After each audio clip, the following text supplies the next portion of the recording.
talk about one of my favorite cities, and that is New York City. So, of course, you guys may have heard from the news that New York is reopening soon in the summer, and that just brings me remembering everything there is to do in New York City, and especially it is a city of dreams, it's a city of rebounds, of coming back after the pandemic, and offering so many more exciting things to do safely and explore. So this year in New York, we have a lot of new attractions such as the Harry Potter World Experience, the flagship store in New York City, and a lot of different sightseeing, observation, new attractions for you too. But let's revisit some of New York's favorite attractions when you go. So let's get started. Number one, if you've been to New York, you have to be there at Times Square, right in the heart of it all. And New Year's with Dick Clark used to be a tradition here in Times Square, and also just walking through the billboards throughout the times in the 1930s and all the way till now. There's so many shows on Broadway to watch, so many different shops, entertainment, people watching, and so on. And this stretch of Times Square is actually located in the Central District, but the district does extend out for quite a few blocks. So after Times Squares, you guys are definitely wanting to check out the artwork here in New York City, as there's so many different creative minds and different art galleries. But if you haven't been to the Met Art Gallery, it is the Metropolitan Gallery of New York. One of the largest and most exciting galleries. They have different, works from Vincent van Gogh, from different eras, from different civilizations, all in different rooms. And there is a fee to go in, but it's definitely worth your time. So, of course, if you guys enjoy sightseeing, you definitely want to check out the Empire State Building, built in 1931, offering views of New York City and below. And you definitely also want to take the free Staten Island ferry, where you can see Liberty Island and Ellis Island. So, Liberty Island, here you'll be able to see the Statue of Liberty, donated from France to the United States in a symbol of friendship. However, it's also because at that time France wanted to emancipate their population.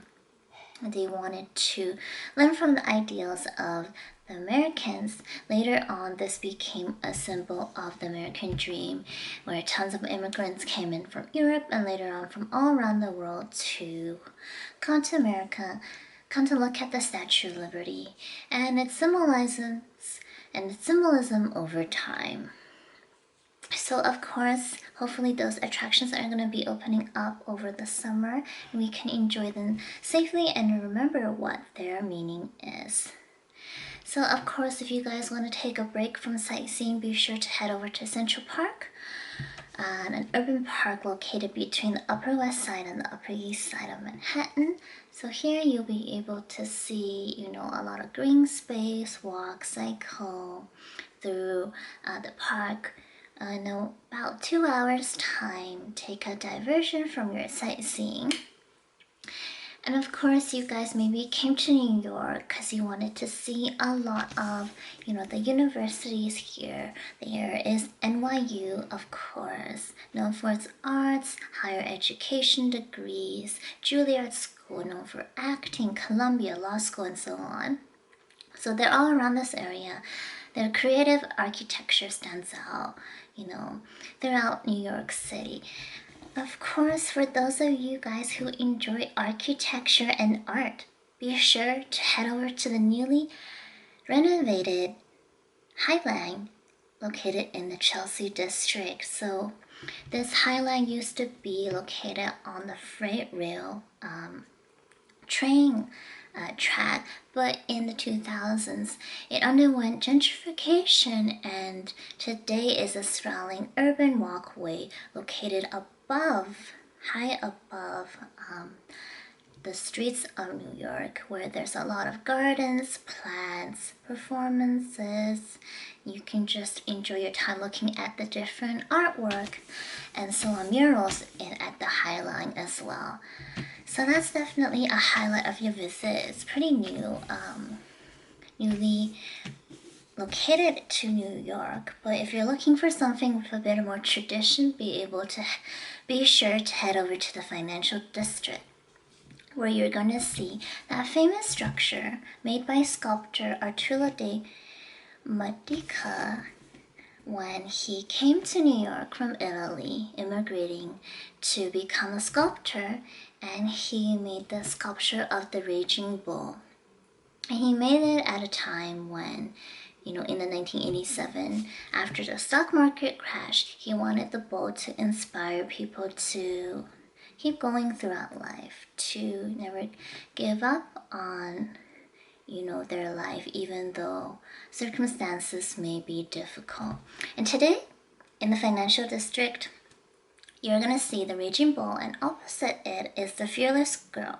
So the Fearless Girl was put up there quite recently, and it was a symbol of women's empowerment and women rising to the stage in a lot of Fortune 500 companies and so on. So the two of them, they're kind of like a dichotomy, but it's definitely something you want to see if you're headed to New York.